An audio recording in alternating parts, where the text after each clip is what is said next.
Dear students and parents, welcome to doctor TCS career guidance.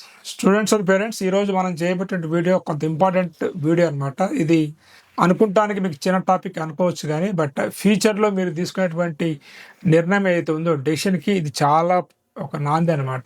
ఏంటంటే నాకు చాలామంది parents students నేను కౌన్సిలింగ్ చేస్తున్నప్పుడు, సార్ మా బాబుని కానీ మా పాపని కానీ హాస్టల్లో వెయ్యాలా లేకపోతే ఇంటి నుంచే పంపించాలా, ఏది బెటర్ అని చెప్పేసి అడుగుతూ ఉంటారు. నేను నా అభిప్రాయాలు చెప్తూ ఉంటాను. కానీ ఏది ఇంటర్మీడియట్ స్టేజ్లో వాళ్ళని డైలీ వాచ్ చేస్తూ వాళ్ళలో వస్తున్నటువంటి మార్పులు గమనించేటువంటి వాళ్ళైతే దీనికి ఇంకా బెటర్ సొల్యూషన్ ఇస్తారనే ఉద్దేశంతో ఈరోజు మన స్టూడియోకి విక్రమ్ గారిని పిలవడం అనేది జరిగింది. Sir, welcome sir. Hello sir.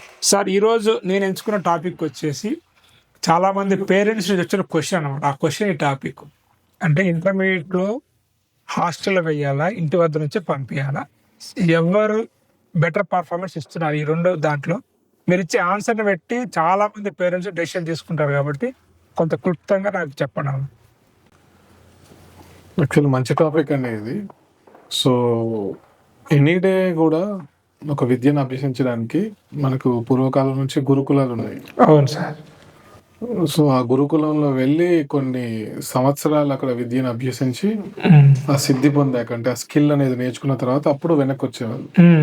చాలా చిన్నప్పుడే వెళ్ళిపోయారు అనమాట విద్య నేర్చుకోవడానికి.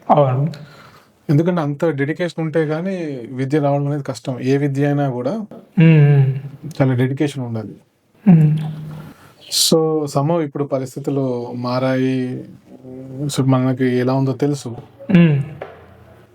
కానీ ఎనీ డే, సో ఎస్పెషలీ మన జేఈ కానీ నీట్ కానీ ఇలాంటి కాంపిటేటివ్ ఎగ్జామ్స్కి ప్రిపేర్ అవుతున్నప్పుడు డెఫినెట్లీ చాలా హార్డ్ వర్క్ చేయాల్సిన అవసరం ఉంది. Any competitive exam for that matter, civil services లాంటి ఎగ్జామ్స్ అయినా, ఈ జేఈ నీట్ లాంటి ఎగ్జామ్స్ అయినా చాలా హార్డ్ వర్క్ చేస్తే గానీ క్రాక్ చేయడం కష్టం. సో ఈ 2 సంవత్సరాలు కూడా బాగా కష్టపడి చదవాలి, బాగా ప్రాక్టీస్ చేయాలి, కష్టపడాలి. ఓకే. కష్టపడే తత్వం ఉంటేనే దీంట్లో దిగాలి, లేకపోతే వద్దనే చెప్తాను నేను కొంతమంది స్టూడెంట్స్కి. సో అందుకని కొంతమంది స్టూడెంట్స్ నా దగ్గర అడ్మిషన్కి వచ్చినప్పుడు, వాళ్ళకి ఇంటర్వ్యూ చేసినప్పుడు, నువ్వు కష్టపడడానికి రెడీయా కాదా అని అడుగుతాను. నీకు చదవచ్చా రాదా అనే దానికంటే కూడా హార్డ్ వర్క్ చేయడానికి రెడీయా కాదా. లేదు అంటే అసలు ఇది తీసుకోవద్దని చెప్తున్నాను నేను.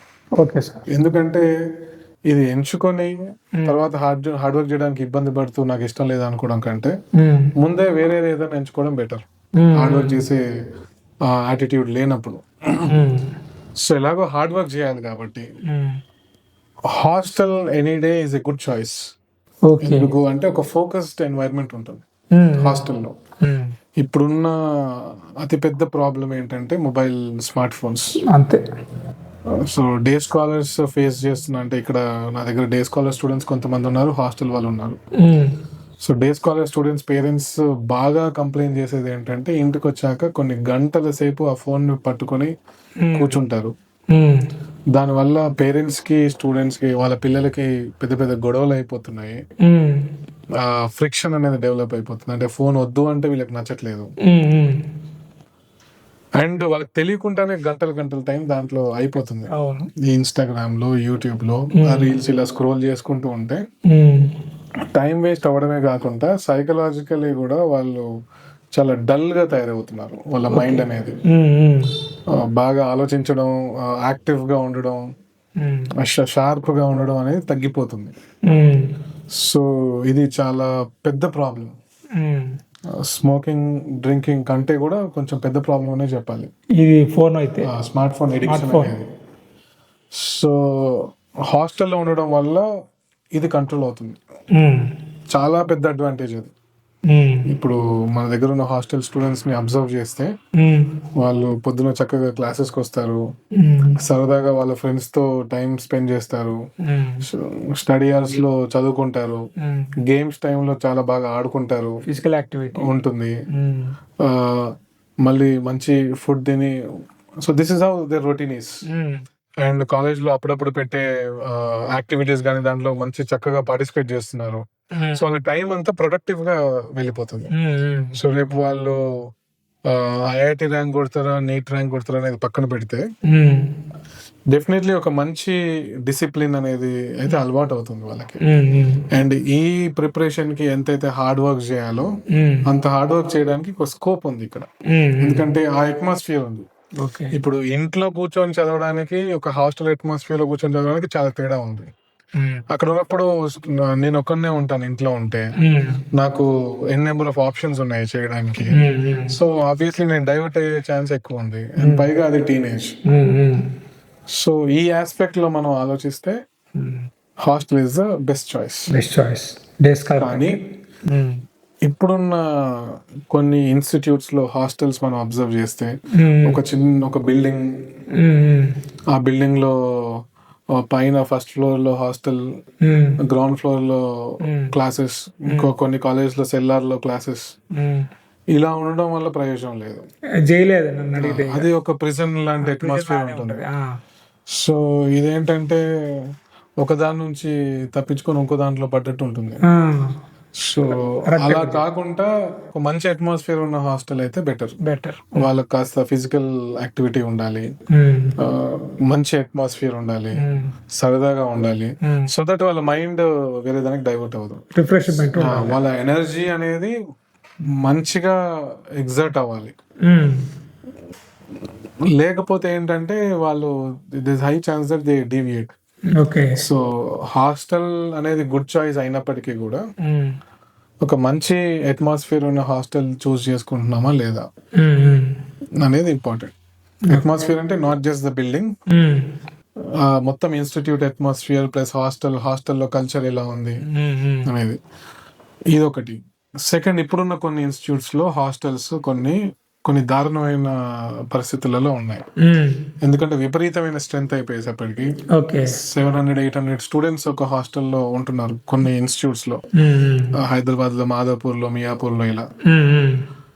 సో అంతమంది స్టూడెంట్స్ ని వీళ్ళు కంట్రోల్ చేసేంత మ్యాన్ పవర్ లేక వాళ్ళు కంప్లీట్లీ ఆన్ నెగటివ్ సైడ్ హాస్టల్లో ఉంటూ కూడా వాళ్ళు ఫోన్ వాడడము, ఇతర అలవాట్లకు వాళ్ళు చేసుకోవడము, ఇవన్నీ జరుగుతున్నాయి. సో ఇది కొంచెం పేరెంట్స్ గమనించాలి. అంటే మరి ఎట్లా జాయిన్ చేసే ముందు ఎటువంటి జాగ్రత్తలు తీసుకోవాలి హాస్టల్ అన్నప్పుడు? సో హాస్టల్ అన్నప్పుడు స్ట్రెంత్ ఎంతనో చూసుకోవాలి.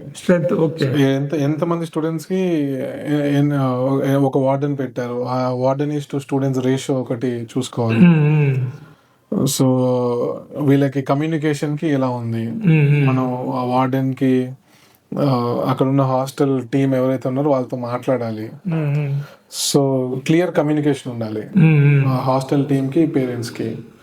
ఆ రూమ్ కి ఎంతమంది ఉంటున్నారు, వాళ్ళు ఎవరు, వాళ్ళ బ్యాక్గ్రౌండ్ ఏంటి, ఇవన్నీ బాగా తెలుసుకోవాలి.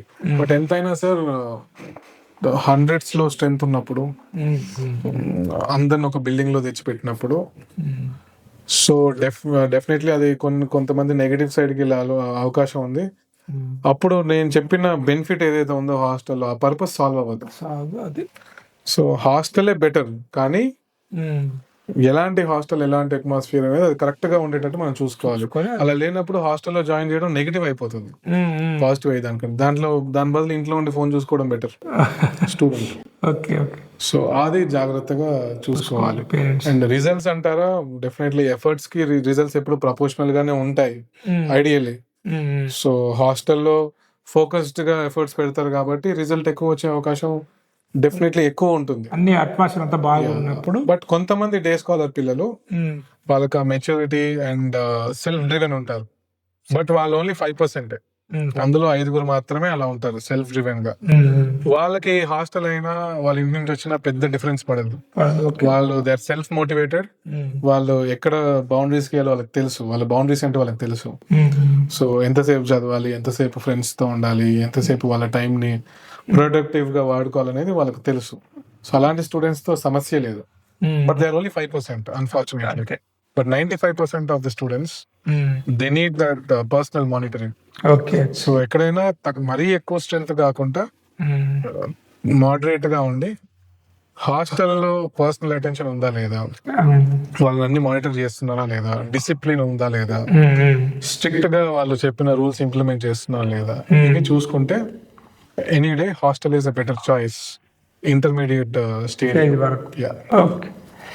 స్టూడెంట్స్ సార్ కూడా రెండు వైపులా చెప్పారనమాట. అంటే డే స్కాలర్ ఉంటే బెనిఫిట్ ఏంటి, డే స్కాలర్ ఉంటే నష్టాలు ఏంటి, హాస్టల్లో ఉంటే బెనిఫిట్స్ ఏంటి, అదేవిధంగా హాస్టల్లో ఎటువంటి పరిస్థితుల్లో ఈరోజు కొన్ని హాస్టల్లో ఉన్నాయని చెప్పేసి అంటే ఏది మంచిది ఏం చెడు కాకుండా రెండిట్లో ఉన్న అడ్వాంటేజ్ డిసడ్వాంటేజ్ చెప్పారనమాట. అందుకని ఈ క్వశ్చన్ విక్రమ్ గారిని అడుగుదామనే ఈ క్వశ్చన్ అడిగాను. ఎందుకంటే ఇప్పుడు జైల్లో లాంటి హాస్టల్లో ఉంటే అది వేస్ట్ అనమాట. అట్లా చెప్పేసి ఇంట్లో స్టూడెంట్ స్వతహాగా చదువుకోలేని స్టూడెంట్ ఇంట్లో ఉన్న అక్కడ కూడా నష్టపోయే అవకాశం ఉంది. కాబట్టి ఇది పూర్తిగా స్టూడెంట్ మీద డిపెండ్ అయి ఉంటుంది. అది కూడా పేరెంట్కి నమ్మకం ఉన్నట్లయితే సెల్ఫ్ స్టడీ చేసుకుంటూ ఈ మొబైల్స్ ఇవన్నీ జోలికి పోనట్లయితే మీకు డే స్కాలర్ పంపించే అవకాశం ఉన్నట్లయితే అది మంచిగానే ఉంటుంది. బట్ హాస్టల్లో వేయాల్సి వచ్చినప్పుడు మాత్రము కొంత ఇంటేక్ తక్కువ ఉండి హాస్టల్ హైజెనిక్గా ఉండి మంచి ఫెసిలిటీస్ మంచి ఫుడ్ కొంత తల్లిదండ్రులాగా చూసుకునేటువంటి కాలేజీ ఉన్నాయి. ఏదో కాదు తత్వ అకాడమీలోనే అక్కడ హాస్టల్ వాడంతో మాట్లాడినప్పుడు పేరెంట్స్కి ఒకవేళ వారు స్టూడెంట్స్ని దించడానికి ఎస్పెషల్గా అమ్మాయిల్ని దించడానికి రాలేని పరిస్థితుల్లో ఉన్నప్పుడు బస్ ఎక్కి సార్ మా పాప పలానా బస్కి వస్తుంది మేము ఇట్లా బస్ స్టాండ్లో మీరు వెళ్ళి రిసీవ్ చేసుకోండి అంటే వెళ్ళి రిసీవ్ చేసుకునేంత కేర్ తీసుకునేటువంటి సిబ్బంది ఇక్కడ ఉన్నారనమాట. కాబట్టి ఆలోచించుకొని ఉన్నటువంటి సిచ్యువేషన్ తగ్గట్టుగా మీరు డెసిషన్ తీసుకోవచ్చు. నా పర్సనల్ చాయిస్ అయితే స్టూడెంట్ యొక్క మెంటాలిటీని మీకున్నటువంటి ఫెసిలిటీస్ని బట్టి మీరు హాస్టల్ డే స్కాలర్ని డిసైడ్ కావాల్సి ఉంటుంది. దేని అడ్వాంటేజ్ దానికి ఉన్నాయి, డిసడ్వాంటేజ్ దానికి ఉన్నాయి అనమాట. సో థ్యాంక్ యూ సార్, ఈ టాపిక్ మీద కొంత క్లారిటీ ఇచ్చారనమాట. సో అందుకని మిమ్మల్ని అడిగేది నేను, అంటే మీరు అటు అడ్వాంటేజ్ చెప్తారు, డిసడ్వాంటేజ్ చెప్తారు. సో కాబట్టి మీరు చూడండి, గుడ్డిగా హాస్టల్ వేయాలని కాదు, హాస్టల్ బాగుంటే హాస్టల్లో వేయండి, స్టూడెంట్ బాగుంటే ఇంట్లోనే ఉంచి చదివించండి, నష్టం ఏం లేదనమాట. ఇప్పుడు నచ్చిందని కూడా నెక్స్ట్ మళ్ళీ కలుద్దాం. Have a nice day, all the best.